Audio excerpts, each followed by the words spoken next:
السلام عليكم ورحمة الله. النهارده من بنها بتسلمنا مطبخ جديد بفضل الله. زي ما انتم شايفين مطبخ خشب معانا، خامة الاكليريك، فوق بي في سي لامع كله، تحت اتش بي ال.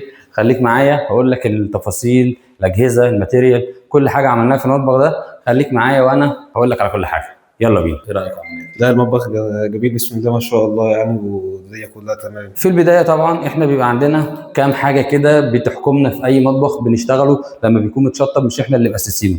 أنا هعرض لكم بعد كده المطابخ اللي احنا بنأسسها بفضل الله، وهقول لك احنا بنأسس بناء على إيه. بس تعالى كده في الأول، طبعا احنا جينا الغاز راكب معايا فوق هنا، فده الطبيعي مكان البوتاجاز، مش هقدر أحطه في أي مكان تاني.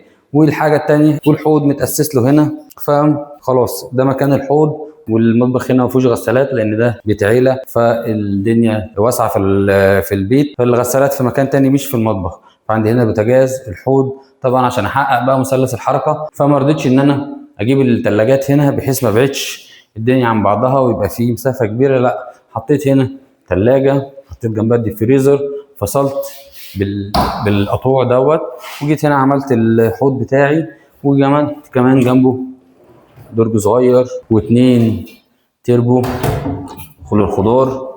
وطبعا مساحه تخزين مهوله تحت الحوض، عندي فلتر، باسكت زباله، ادوات نظافه، كل ده يخش معايا تحت الحوض. وركنه زي ما احنا شايفين بالمساحه الضخمه دي كلها التخزين، وفتح كامل 180 درجه. بص كده، بكل سلاسه بكل سهوله. طبعا نيجي بقى للي فوق، الجزئيه اللي فوق في الجدار ده.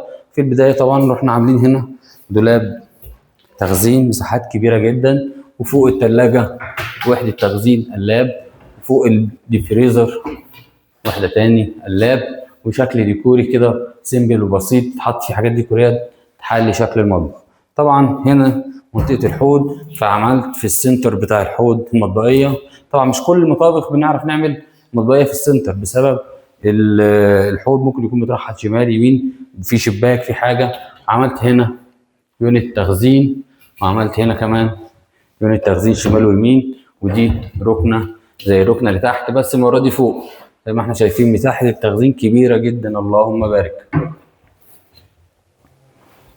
وكمان يونت صغيره علشان اظبط مكان البوتاجاز فوق وتحت. دي تفاصيل محدش بياخد باله منها غير لما يكون حد بتاع مطابخ، فمش اي حد يعمل لك مطبخك. وزي ما انت شايف كل ده منطقه تخزين. جيت هنا طبعا شمال البوتاجاز عملت الترولي بتاع الزيت من الخشب عشان يوفر لك كتير جدا عن الاستانلس، وانا بفضله جدا، هو عملي جدا جدا عن الاستانلس. ما تعملش الاستانلس، اعمل حاجه زي كده. طبعا الجدار دوت مساحات تخزين مهوله زي ما احنا شايفين، مساحات تخزين جباره في المطبخ. والمفصلات بتاعتي كلها سامي تركي سوفت كلوز.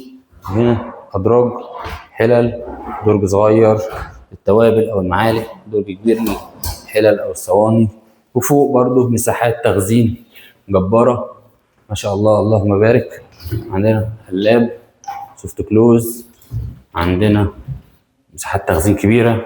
وفي البدايه طبعا هنا عملنا نيش محترم، 5 ارفف او 6 ارفف بدرج فاميه، وهنا الجنب فاميه، بحيث الليد لما هيشتغل في النيش دوت هيغير شكله تماما. معانا النادر بقى ابن الاستاذ حسن يقول لنا رايه بقى في المطبخ. ايه رايك يا عم؟ لا، المطبخ جميل بسم الله ما شاء الله يعني، والدنيا كلها تمام. اثرنا معاك في حاجه؟ لا ولا اي حاجه والله، كل اللي مطلوب بيتعمل.